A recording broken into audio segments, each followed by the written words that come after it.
Assalamualaikum. Daily Diary kali ini Kebun Cilik akan membuat si daun Red Queen ini menjadi kinclong. Nah, ini adalah Red Queen yang barusan saya tanam. Jadi ini bukan rumpun tetapi grouping 2 pohon saya tanam sekaligus di dalam satu pot. Nah, ini belum saya apa-apain setelah saya tanam, jadi daun-daunnya juga masih kotor dan terlihat berdebu ya. Ini sempat sudah saya siram sebenarnya, cuman kalau hanya disiram pakai air dengan spray itu kan hasilnya tetap tidak akan bisa maksimal kinclongnya. Jadi ini akan saya lap satu persatu untuk daun-daunnya ini dengan menggunakan air mikroba yang sudah saya buat. Oke, yang pertama kita akan siram kocor dulu. Kita akan membasahin medianya karena ini sudah beberapa hari tidak saya siram.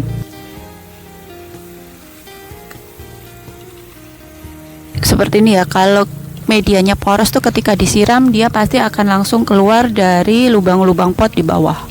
Nah, ini tandanya media yang saya pakai ini benar-benar poros. Untuk penyiraman sendiri ini wajib kalian lakukan secara rutin. Supaya apa? Supaya residu-residu yang ada di dasar pot ini bisa terbuang. Kalau tidak terbuang dia akan mengganggu akar sehingga akar ini akan coklat dan lama-kelamaan dia akan membusuk.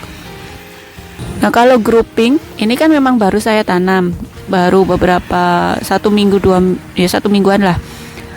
Kalau grouping seperti ini dan barusan direpotting seperti ini, dia pasti akar belum terikat ke media tanam, sehingga ketika saya siram seperti ini dia akan pohonnya ini lunglai, jadi jatuh-jatuh. Nah, solusinya ketika kalian emang mau merepotting si aglonema itu, biasanya untuk jenis-jenis pohon yang seperti ini yang tidak kokoh, kita harus memakai bantuan turus. Nah, kalau turus kan kebesaran. Nah, di sini saya akan memakai bantuan sedotan. Sedotannya balon itu kan agak kokoh. Nah, ini akan saya pakai untuk sebagai penyangga sampai akarnya ini berhasil mengikat media tanam. Nah, ini kita akan susun dulu. Nah, ini adalah turus atau sedotan balonnya.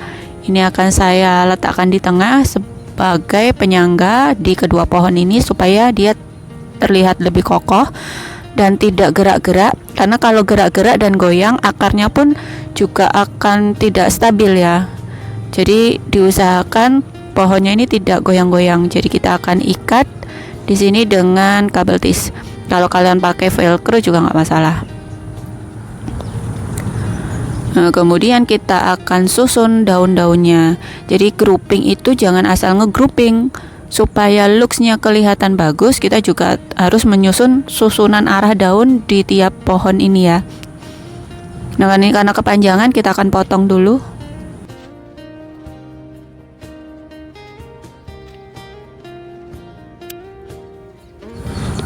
Oke, kita akan atur arah daun di tiap-tiap pohon ini supaya dia masih terlihat seperti satu pohon ya, padahal ini dia sebenarnya 2 pohon. Kita akan atur sedemikian rupa.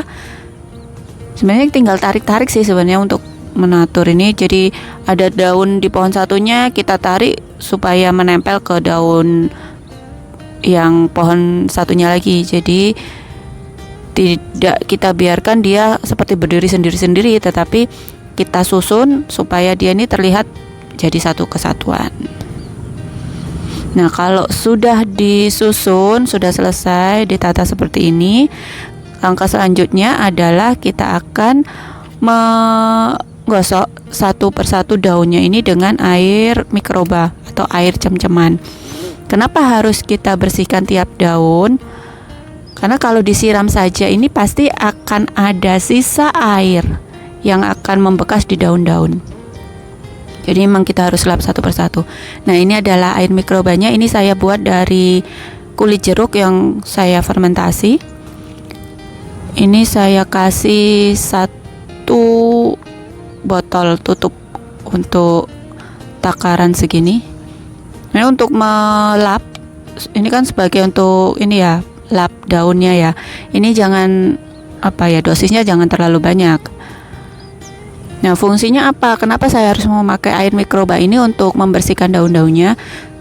Selain dia bisa membuat lebih bersih, jadi kutu-kutu atau apa itu, kutu sisih atau kutu putih atau apapun itu yang menempel di daun ini bisa bersih.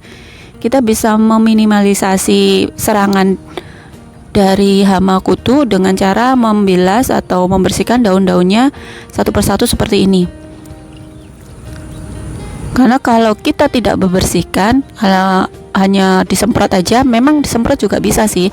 Cuma kalau disemprot saja ini tidak akan bisa maksimal kalau memang kutu tersebut sudah menempel di daun. Apalagi kalau kutu sisik atau kutu yang bulat-bulat kecil itu kan menempel banget.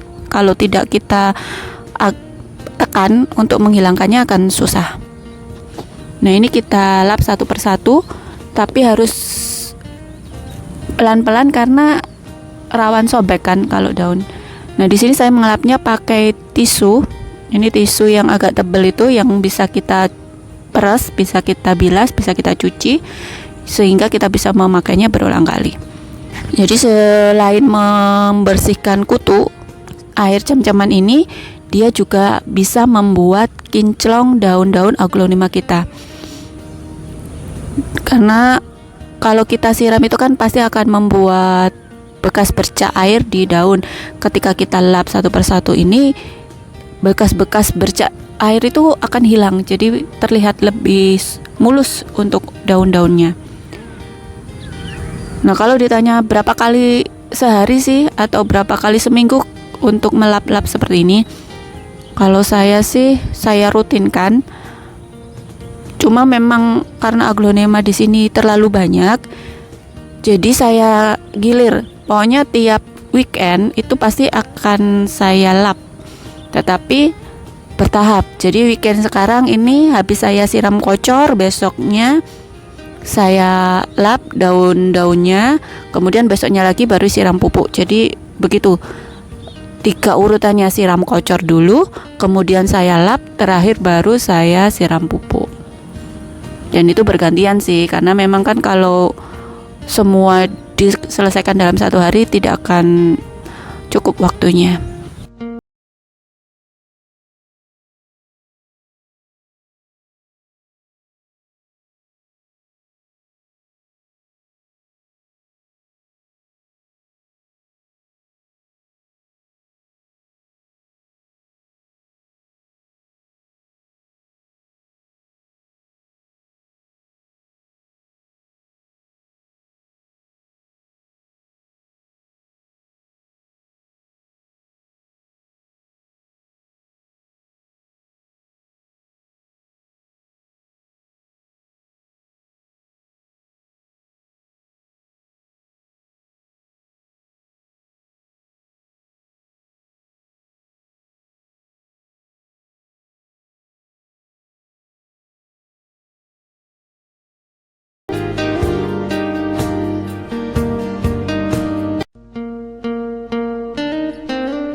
Nah, ini hampir selesai.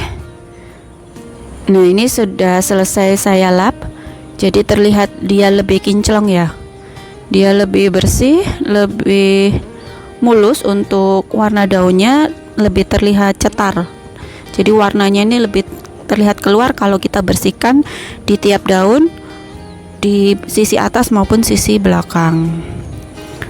Oke, sahabat kebun cilik, semoga tips ini bermanfaat bagi kalian semua, dan jangan malas untuk rajin-rajin melap daun-daun aglonema kita biar terlihat bersih, kinclong, dan bebas dari kutu.